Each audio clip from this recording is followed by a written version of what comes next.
Dahil sa nangyaring ethanol spill sa Bais Bay na umabot hanggang sa baybayin ng Manhuyod sa probinsya rin ng Negros Oriental, naglabas na ng executive order ang probinsya para sa pagbuo ng task force para matutukan ang kasalukuyang sitwasyon lalo na ang mga naapektuhan ng kabuhayan.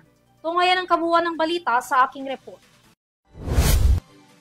Ipinag-utos na ng Provincial Government ng Negros Oriental ang pagbuo ng Wastewater Spill Response Task Force sa probinsya na tututok sa agarang aksyon ng kamakailang pagtagas ng 255,000 cubic meters ng molasses o ethanol sa Bais Bay matapos bumigay ang containment fund ng isang planta doon noon pang October 26. Ayon sa probinsya, malaki na ang pinsala nito na kumalat na sa mga coastal areas, barangay, marine environment at komunidad sa Bais City, munisipalidad ng Manhuyod at mga kalapit na lugar. Apektado na rin daw nito ang marine life sa Tanyon Strait Protected Area. Sa inilabas na executive order ng Negros, kabilang sa mga isasagawa ng bubuuing task force ang fact-finding, monitoring sa mga apektadong lugar, pagtukoy sa mga problema pa ng ethanol leak at pakikipag-ugnayan sa mga LGU, provincial at national government para sa recovery plan.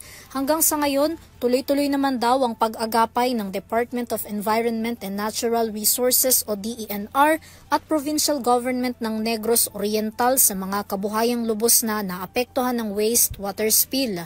Sa kasalukuyan, nakasailalim ang bayan ng Bais at Manhuyod sa state of calamity dahil na rin sa pinsala ng tumagas na molasses mula sa nabanggit na planta.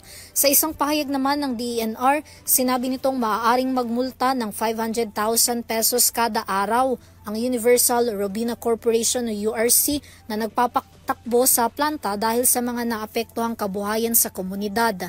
Paliwanag naman ng URC, kasalukuyan ng inaayos ang gumuhong bahagi ng lagoon ng Bais Distillery na nasira dahil sa nagdaang lindol at sunod-sunod na pag-ulan. Samantala, una nang naglabas ng kautusan ng probinsya na hindi muna pinahihintulutan ang pangingisda sa baybayin ng Bais at Manhuyod dahil sa posibleng banta sa kalusugan ng mga kontaminadong lamang dagat. Para sa EuroTV News, Vanessa Cleofas sumasaludo sa bawat Pilipino.